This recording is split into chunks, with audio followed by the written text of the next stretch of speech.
Hello बच्चों, let's read this question. So question कहता है an element A reacts with oxygen to form A2O.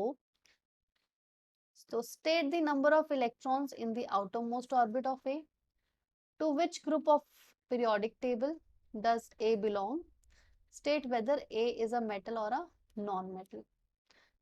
So यहाँ पे एक एलिमेंट है A जो कि ऑक्सीजन के साथ कंबाइन होकर A2 बना रहा है. So key concept over here is that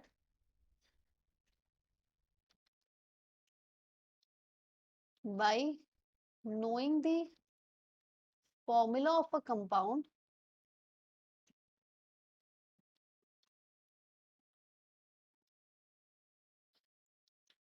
we can predict the valency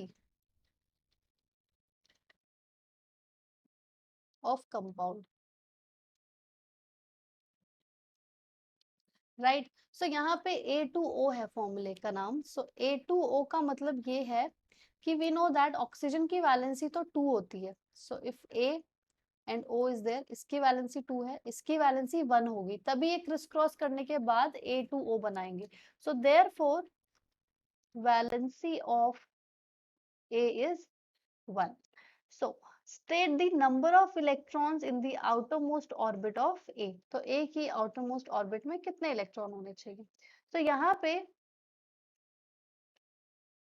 A की outermost इलेक्ट्रॉन जो है, इसमें वैसे तो 2 पॉसिबिलिटी है, लेकिन we have one possibility which is genuine, जो कि पक्का से हो सकती है, and that is अगर वैलेंस इलेक्ट्रॉन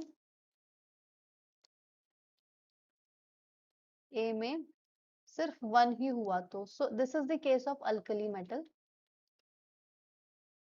अब ये जो है अगर 7 भी हो सकता है, लेकिन just in case of fluorine, ठीक है, F2O करके एक एलिमेंट बनता है, तो वो हो सकता है ये, बट यहाँ पे mostly it is alkali metal. So now second is to which group of periodic table does A belong.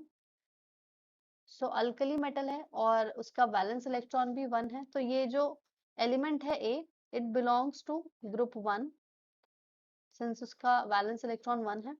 And the third is state whether A is a metal और a non metal. A metal होगा या non metal होगा. So इस case में it belongs to alkali metal and that to group 1. So definitely ये एक metal है, क्योंकि यहाँ पे सिर्फ एक ही इलेक्ट्रॉन है, it will lose this electron. और जब भी कोई एलिमेंट इलेक्ट्रॉन लूज करता है तो वो मेटल होता है. So I hope this answer is clear to you. All the best.